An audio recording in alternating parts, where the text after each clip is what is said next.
ड्रामे के अगले एपिसोड में आप देखने वाले हैं अदील की जेलसी मुस्तफा के लिए खत्म नहीं हो रही। उसे तो बस ऐसा ही लगता है कि मुस्तफा कुछ करता भी नहीं है और उसे इस तरह से इतनी खूबसूरत बीवी कैसे मिल सकती है। इसी वजह से वो हमेशा यही बातें करता है कि आखिर शर्जीना तुमने इसके साथ शादी क्यों की है, ये एक नकम्मा नालायक शख्स है और तुम इससे बेहतर डिजर्व करती हो। अदील जैसा शख्स नहायत ही घटिया है जो कि एक सगा भाई होने के बावजूद अपने छोटे भाई से जेलस फील करता है। यहाँ तक कि जब उसे मालूम हो गया था कि मेरा छोटा भाई बातें सुन रहा है तो वो और ज्यादा शर्जीना को ये बताने लग गया कि तुम कितनी काबिल, समझदार और पढ़ी लिखी लड़की हो, क्या तुम मुस्तफा को डिजर्व करती थी। यानी मुस्तफा को एहसास कमतरी का शिकार कराने में उसने कोई कसर नहीं छोड़ी। आगे आप देखेंगे मुस्तफा को काफी बुरा लगता है। वो तो इसी सोच में पड़ जाता है कि वाकई ही में मैं शर्जीना के काबिल नहीं हूँ। अदील भाई सच कहते हैं, है क्या मेरे पास और मैं शर्जीना को क्या खुशियाँ दे सकता हूँ। शर्जीना के समझाने के बावजूद भी मुस्तफा अपने बारे में नेगेटिव वर्ड्स ही बोलता है कि तुम मेरे साथ जबरदस्ती का रिश्ता निभा रही हो। साफ साफ कह दो ना शर्जीना कि मैं तुम्हारे काबिल नहीं हूँ,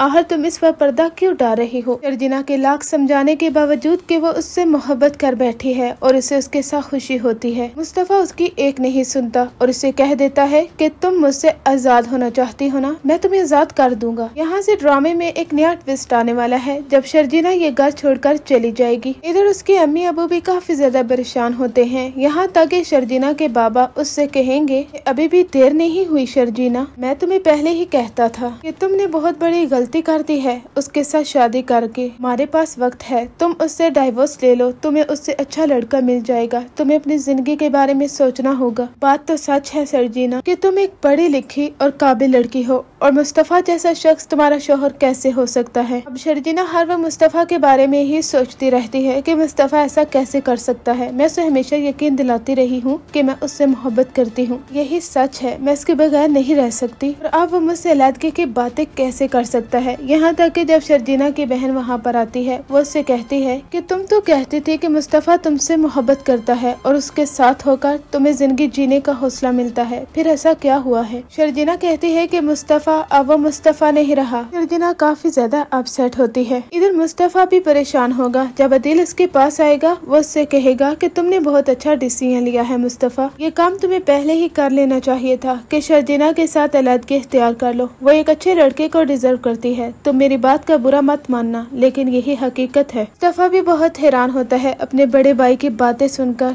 कि वो भी हमेशा उसे एहसास कमतरी का एहसास ही दिलाते रहे कि मैं एक नकम्मा शख्स हूँ। शायद वो सच कहते हैं। इसी चीज का मुस्तफा ने हकीकत मान लिया है। इसी वजह से ही वो जिंदगी में कुछ नहीं कर पाया। अपने माँ बाप और भाई के तानों ने उसे इस कदर कमजोर कर दिया है कि वो तो बेबस होकर रह चुका है। अदील जैसा शख्स जो कि अपने छोटे भाई से जलता है वो काफी खुश होता है कि मुस्तफा और शर्जीना के दरमियान क्लैश आ चुके हैं, अब वो दोनों अलग हो जाएंगे। अदील को तो जैसे दिली सुकून मिल जाता है जब शर्जीना इस घर से चली जाती है मुस्तफा को छोड़कर। ये एग्जैक्ट सब कुछ होने वाला है क्योंकि टीजर्स में दिखाया गया है शर्जीना अपनी बहन से कहती है कि मुस्तफा अब वो मुस्तफा नहीं रहा जिससे मुझे कभी मोहब्बत हुआ करती थी, वो बदल चुका है। यानी इन दोनों के दरमियान क्लैश तो जरूर आने वाले हैं। आगे अब देखेंगे कि अदील वो दोबारा से ही यही बातें करता है कि मुस्तफा को शर्जीना से अच्छी लड़की मिल जाएगी, उसे शर्जीना को डाइवोर्स दे देनी चाहिए क्योंकि वो शर्जीना की जिंदगी को बर्बाद नहीं कर सकता। ड्रामे में ट्विस्ट उस वक्त आता है जब मुस्तफा वो अदील की हकीकत जान लेता है। उसे मालूम हो जाता है कि अदील उससे जेलस फील करता है। यहाँ तक कि अदील अपनी बीवी से तंग आ चुका है कि मुस्तफा उनकी बातें सुन लेगा कि किस तरह से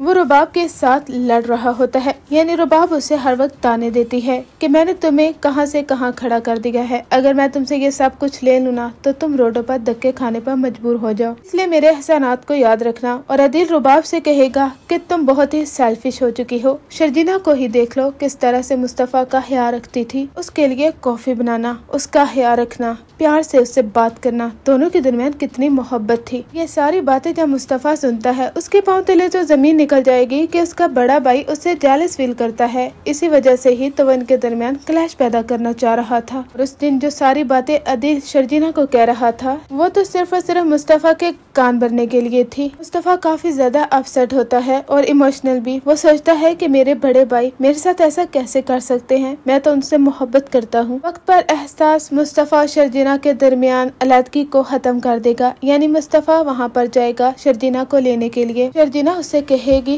कि यहाँ पर क्यों आए हो, वापस चले जाओ, मैं तुम्हारे साथ नहीं जाना चाहती। यहाँ पर हो सकता है कि क्यूट सीन दिखाया जाए जहाँ पर मुस्तफा अपने कान पकड़कर कहेगा कि शर्जीना मुझे माफ कर दो, शायद मैं गलती पर था, मुझे एहसास हो चुका है कि तुम्हें मुझसे मोहब्बत है और तुम वाकई में मेरे साथ रहना चाहती हो। मैं शायद किसी की बातों में आ गया था, मुझे लगा शायद यही हकीकत है। शर्जीना कहती है पहले भी मैं तुम्हें बता चुकी हूँ, तुम्हारे अदील भाई नहीं चाहते कि तुम खुश रहो, तुम तरक्की करो या तुम्हारा रिश्ता अच्छे तरीके से चल जाए। इसलिए मुस्तफा अपने भाई और अपने माँ बाप की बातों को छोड़ दो, जिंदगी में आगे बढ़ने की कोशिश करो, मैं मजीद बर्दाश्त नहीं कर सकूंगी। मेरी कुछ उम्मीदें हैं तुमसे, मुझे लगता है कि तुम जिंदगी में बहुत आगे जाओगे, लेकिन नहीं, तुम हमेशा अपने लिए नेगेटिव बातें करते हो और यहाँ तक कि बात हमारे दिल में अलहदगी तक कैसे पहुँच सकती है। शर्जीना काफी रोती है और मुस्तफा उसे तसल्ली देता है। वो उसे कहता है कि तुम फिक्र मत करो, कभी भी तुम्हारे साथ अलहदगी की बात भी नहीं करूंगा, बस मुझे माफ कर देना शर्जीना। यहाँ से आगे जाकर तो ड्रामा काफी ज्यादा इंटरेस्टिंग होगा,